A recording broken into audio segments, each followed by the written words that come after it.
रोटी बनाने का तरीका। परात लेने का, पानी लेने का, आटा लेने का, थोड़ा नमक डालने का, थोड़ा थोड़ा पानी डालने का, भूनने का,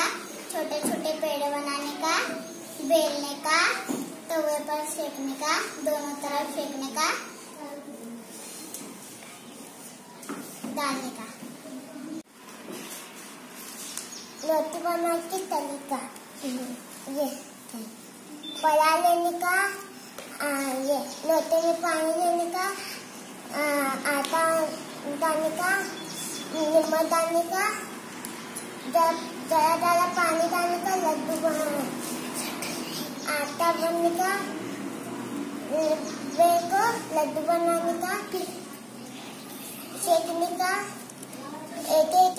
लड्डू बनाकर ये बेले से ये डालते दोनों में से